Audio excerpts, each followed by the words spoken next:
Hello friends, আসসালামু আলাইকুম। Welcome back to Molly's creation. কেমন আছো তোমরা? আশা করি আল্লাহর রহমতে ভালো আছো। যেহেতু ঈদ সামনে এসে গিয়েছে, সেজন্য আমি তোমাদের সাথে শেয়ার করব মজাদার ডেজার্ট রেসিপি। মাত্র 4টা উপকরণ দিয়ে তোমরা তৈরি করতে পারবে এই ডেজার্টটি।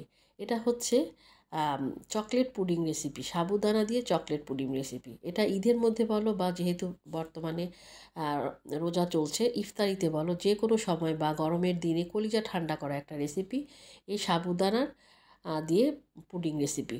এই চকলেট পুডিং রেসিপি তৈরি করতে মাত্র 4টা উপকরণ লাগবে। আশা করি এই রেসিপিটা তোমাদের ভালো লাগবে, আর ভালো লাগলে অবশ্যই লাইক কমেন্ট শেয়ার করে দিবে।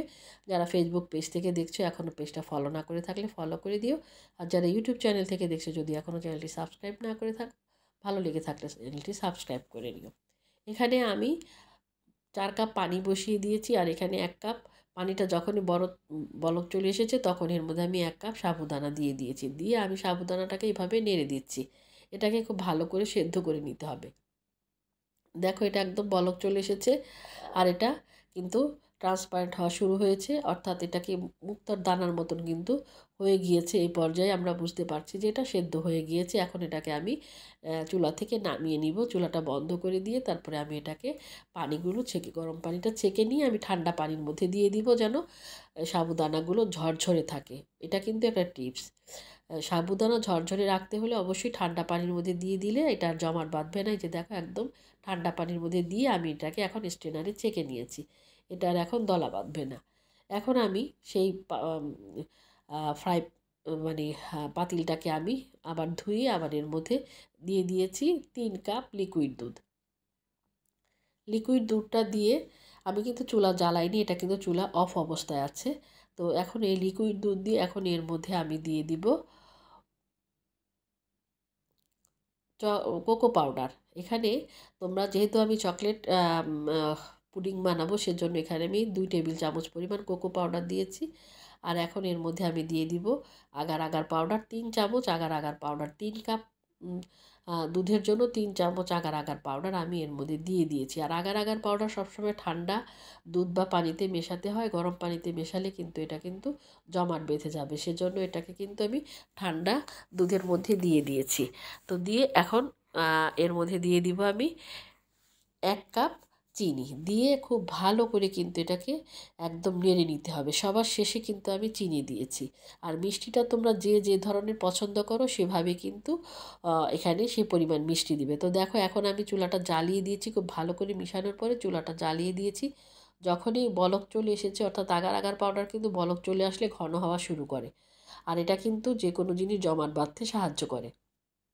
তখন আমি এই যে স্ট্রেনারের মধ্যে যে আমি সাবুদানাটা পানি ছেঁকে রেখেছিলাম, সেটা এর মধ্যে দিয়ে আমি খুব ভালো করে নেড়ে দিচ্ছি। এভাবে নেড়ে নেড়ে আমি 2-3 মিনিট জাল দিব। ঘন হওয়া পর্যন্ত আমি এটাকে অপেক্ষা করব। দেখো, এইভাবে ঘন হয়ে গেলে, আর দেখতে কিন্তু একদম পুরো চকলেটের কালার চলে এসেছে। তোমরা এটা কিন্তু চকলেট দুধ দিয়ে করতে পারো, আবার কিন্তু তোমরা চকলেট কিনে এনেও কিন্তু এটা দিয়ে করতে পারো। তো আমার যেহেতু ঘরে কোকো পাউডার ছিল, সেজন্য আমি কোকো পাউডার দিয়ে এটা তৈরি করেছি। তো এটা একদম হয়ে গিয়েছে। এখন চুলাটা বন্ধ করে যে পাত্রের মধ্যে আমি পুডিংটা সেট করব, সেই পাত্রের মধ্যে আমি ঢেলে দিলাম। এভাবে ঢেলে দিয়ে তারপরে এটাকে ঠান্ডা করা পর্যন্ত অপেক্ষা করতে হবে। দেখো, এই যে ঢেলে এখন আমি অপেক্ষা করছি।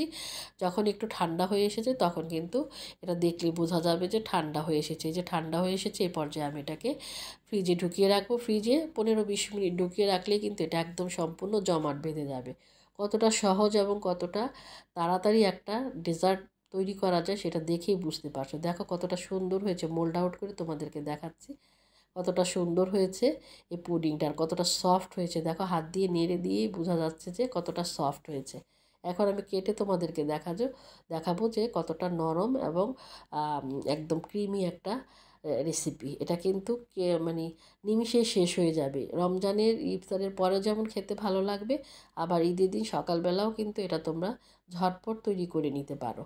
আর আমি কিন্তু ডেসক্রিপশন বক্সে আমার নতুন বন্ধু তোমরা যারা রান্না শিখছো, তোমাদের জন্য কিন্তু আমি প্রত্যেকটা উপকরণ ডেসক্রিপশন বক্সে দিয়ে দিই। তোমরা কিছু ভুলে গেলে সেখান থেকেও দেখে নিতে পারো।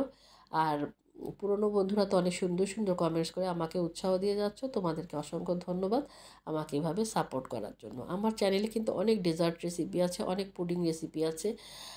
তো তোমরা চাইলে সেগুলো দেখে নিতে পারো। ঈদ স্পেশাল রেসিপি আছে, সেগুলোও তোমরা দেখে নিতে পারো। এই যে তুলে তোমাদেরকে দেখাচ্ছি, দেখো কতটা ক্রিস্টাল টাইপের একদম স্বচ্ছ এবং কতটা নরম সফট একটা পুডিং হয়েছে, চকলেট পুডিং, এবং মাত্র 4টা উপকরণ দিয়ে কত ঝটপট একটা পুডিং তৈরি করা গেল। তো বন্ধুরা, কেমন লাগলো অবশ্যই কমেন্টস করে জানাবে। আর আজকে এই পর্যন্তই।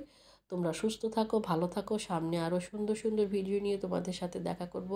সেই পর্যন্ত আমি তোমাদের কাছ থেকে বিদায় নিচ্ছি।